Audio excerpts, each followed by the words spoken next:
The Wild Life of Oscar Wilde. Welcome to alux.com, the place where future billionaires come to get inspired. If you're not subscribed yet, you're missing out. Hello Aluxers, welcome back. Oscar Wilde might be a familiar name to you even if you're not too familiar with his work. He was known just as much for his bold style and distinctive personality as he was for writing in his lifetime. But many who recognize his name today aren't familiar with the fascinating tale of his life and the spectacular rise and fall he experienced that parallels that of a few celebrities in history. But today, we're diving deep into the details as we tell the story of the wild life of Oscar Wilde. But first, a little background. Who is Oscar Wilde? Oscar Fingallo Flaherty Wills Wilde was a poet and playwright from Dublin, Ireland, who lived in the second half of the 19th century. His best-known works include The Importance of Being Earnest, The Picture of Dorian Gray, and A Woman of No Importance. He was one of the most popular playwrights in London in the early 1890s, but by the end of the decade, he would experience a fall from grace that culminated in a criminal conviction and an early death. But before we get ahead of ourselves, let's go back to the start of the story. Beginnings. Oscar grew up in an affluent household with his father, Sir William Wilde, being a doctor, and his mother, Jane, an outspoken artist who wrote under the pen name Speranza. His parents always had artists, writers, and intellectuals around while Oscar was growing up, and this helped him to gain an early appreciation of art and culture. Oscar was an extremely bright student and was the head of his class at Trinity College in Dublin. He then earned a scholarship to the University of Oxford and moved to England. It was here that Oscar appeared to find himself and come into his own. He developed a persona with elaborate costumes and long hair, and he loved to indulge in the finer things in life. His room at college was a reflection of his emerging personality as it was decorated with peacock feathers, sunflowers, lilies, artwork, and blue china.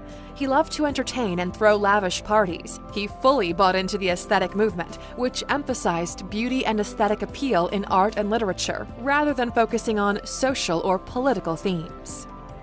Becoming a celebrity. After he completed his degree, he set about making a name for himself. His early writings were not very successful, but due to his distinctive personality and leadership position in the aesthetic movement, he became a celebrity anyway, and he traveled around England and America giving lectures. He continuously played with different avenues of expression and was often seen in flamboyant outfits adorned with lilies or sunflowers. In 1880, he published his first book of poems, which was fairly successful, even though some accused him of plagiarism. In 1881, a play about aestheticism entitled Patience became popular in London. One of the main characters was incorrectly thought to be based on Wilde, and Wilde encouraged this misconception by attending the play in outrageous outfits. When the play debuted in New York City, Wilde was invited by the producer to introduce the play to American audiences. This led to Wilde touring America for 6 months and giving lectures. Many Americans found him intriguing, but he had just as many critics as fans. While overseas, he met with a number of notable people, including Walt Whitman, Henry Wadsworth Longfellow, and Jefferson Davis. It's worth mentioning that at this point, he still only had nominal success with his writing, and instead relied on his strong presence and public persona to attract attention he craved. But his whole life would soon change in a major way. Marriage and affair. When he returned to Europe, he had enough money from his American tour to spend 3 months in Paris, where he wrote a play entitled The Duchess of Padua. He struggled to find a backer to produce his play, and he even cut his hair and tried to act more conservatively so a producer might take him seriously. But instead, he paid $1,000 of his own money to produce the play in New York, but it was a failure and closed after 1 week. Wilde's life changed when he married Constance Lloyd in May of 1884. He seemed happy to settle into married life and fatherhood when their son Cyril was born the next year. However, after his second son Vivian was born in 1886, their marriage grew strained. It was around this time he met 17-year-old Canadian Robert Ross, and the two engaged in an affair. This was the first of several relationships Oscar would have with men, something that was strictly forbidden and potentially punishable by death in Victorian England. The peak of fame. In 1890, Wilde experienced the first in a string of commercial successes with the publication of his novel The Picture of Dorian Gray. In 1891 and 1892, he produced 3 successful plays: Salome, Lady Windermere's Fan, and A Woman of No Importance. With these and other successes, Wilde was at the top of his game and was finally earning respect from the British aristocracy, along with international fame based on his work. Yet he started to live a secret life, which involved frequent liaisons with male prostitutes. In 1891, Oscar met Lord Alfred Douglas, who was better known as Bosie. This was the 21-year-old son of the Marquis of Queensberry, a Scottish nobleman. Wilde, who was 35 when they first met, became infatuated with Bosie, and they soon were inseparable. They traveled to Italy and France, and Wilde rented houses for them to stay with each other outside of London, while he still tried to maintain his status as a family man. Secret life. In 1894, Wilde wrote The Importance of Being Earnest while on holiday with his wife and children. By 1895, he was a universally respected and acclaimed playwright in London, but at the same time, he was being less cautious about hiding his secret relationship with Bosie. He was making £100 a week from his plays, which equals out to about $3,500 at today's valuation. He used a good amount of this money to pamper Bosie and satisfy his every desire. Wilde also occasionally hired male prostitutes during this time. The Marquis of Queensberry confronted Wilde and his son several times about the nature of their relationship, and he repeatedly threatened to expose Wilde publicly. Scandal. On February 15, 1895, the Marquis of Queensberry left his card at the Albemarle, a club that Wilde was a member of. On the card, he had written, "For Oscar Wilde, posing sodomite." Bosie was furious at his father and encouraged Wilde to sue him for libel. This led to the Marquis hiring a private detective so he could prove that his accusation of Wilde's homosexual behavior was in fact true. Wilde's friends, who knew there was plenty of evidence to be found to support this accusation, told him to flee to France, but Wilde was convinced he could triumph in court and continually professed his innocence. However, when Wilde found out that the prosecution was planning to bring in male prostitutes to testify, he dropped the case.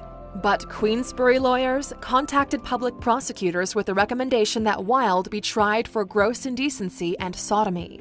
The press also pounced on all of the information coming out about Wilde's secret life, including his association with male prostitutes and homosexual brothels. The trial, which began on April 26, 1895, had become a public spectacle, and Wilde quickly lost the widespread respect he worked so hard to earn. During the trial, Wilde denied engaging in any physical relationships with men, stating he simply preferred the company of young men. On May 25, 1895, Wilde was found guilty of gross indecency and received the maximum sentence of 2 years hard labor. The judge stated it was the worst case he had ever tried, and those in the courtroom drowned out Wilde's reply with chants of shame. Wilde's prison sentence began immediately. Life during and after prison. Wilde was imprisoned from May 25, 1895 to May 18, 1897. Meanwhile, his book sales stopped, his friends abandoned him, his belongings were sold at auction, his plays were closed down, and he was denied leave to visit his dying mother. The last time he saw his wife Constance was February 19, 1896, when she came to tell him his mother had passed away. He never saw his children again. Wilde suffered in prison, lost 30 pounds, and was frequently ill. When he was released, he immediately went to France and never returned to England again. He reunited with Bosie and began using the name Sebastian Melmoth. They moved to Naples for a few months in 1897 until threats from Bosie's family led to their separation. After Constance's death in 1898, Wilde quit writing, drank heavily, and begged friends for money. He was only 44 at the time, but his health was fading. He moved to Paris and became a recluse in his final months. He died from meningitis on November 30th, 1900 at the age of 46, but his memory and writings would live on. His legacy. Today, Oscar Wilde is once again recognized as one of the great playwrights and authors of the 19th century. His plays have been performed thousands of times in the 120 years since his death, and perhaps his most popular play, The Importance of Being Earnest, has been adapted into a movie 3 times, the most recent being released in 2002.